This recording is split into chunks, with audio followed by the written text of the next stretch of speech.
Hello বন্ধুরা, তোমরা সবাই কেমন আছো? আশা করি তোমরা সকলে ভালো এবং সুস্থ আছো।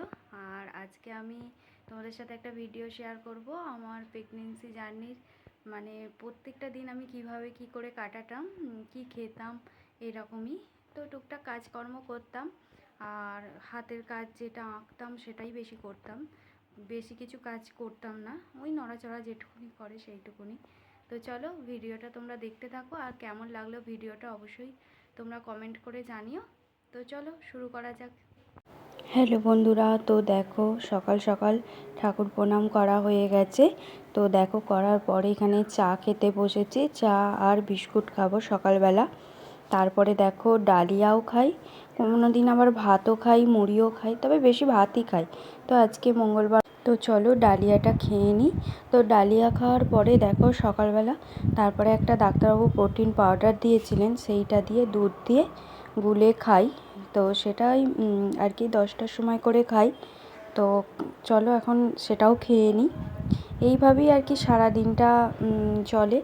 এই প্রোটিন পাউডারটা দিয়েছিল জিআরডির। তো তারপরে দেখো 11টা বাজলে খাই ফল। রোজ ঘুরিয়ে ফিরিয়ে ফল খাই, যেটা যেমন প্রত্যেক দিন খাই, তবে লেবুটা আমি প্রত্যেক দিন খেতাম। আর তারপরে 11:30টা বাজলে ডাব খাই। ডাবটাও প্রায় আমি প্রত্যেক দিনই খেতাম, শেষের দিকটা একটু কম খেয়েছি। আর আজকে দেখো মা রান্না করেছে দুপুরবেলা মুসুর ডাল, আর আছে দেখো পোস্ত দিয়ে আলু দিয়ে তরকারি। আর এই সময়টা না আমি তবুও একটু খেতে পারতাম, প্রথমের দিকটা খেতে একটু অসুবিধা হতো। আর আছে দেখো মাছের ঝাল, আর আছে এখানে কুল দিয়ে আর কি চাটনি করেছিল। আর এখানে আছে দেখো আলু ভাজা। এই ভিডিওগুলো অনেক দিন আগেই শ্যুট করা ছিল, তো সময়ের জন্য দেওয়া হচ্ছিল না আর কি। আর আছে দেখো লাউ শাকের তরকারি আর চিংড়ি মাছের ঝাল। তো এই দিয়ে আর কি দুপুরবেলা খাবো, খেয়ে দিয়ে একটু রেস্ট নেব। নেওয়ার পরে দেখো ঘুম থেকে উঠে বিকালে চা খাই, চা খাওয়ার পরে দেখো খাই মুড়ি আলুর তরকারি, যেদিন যেমন হয়।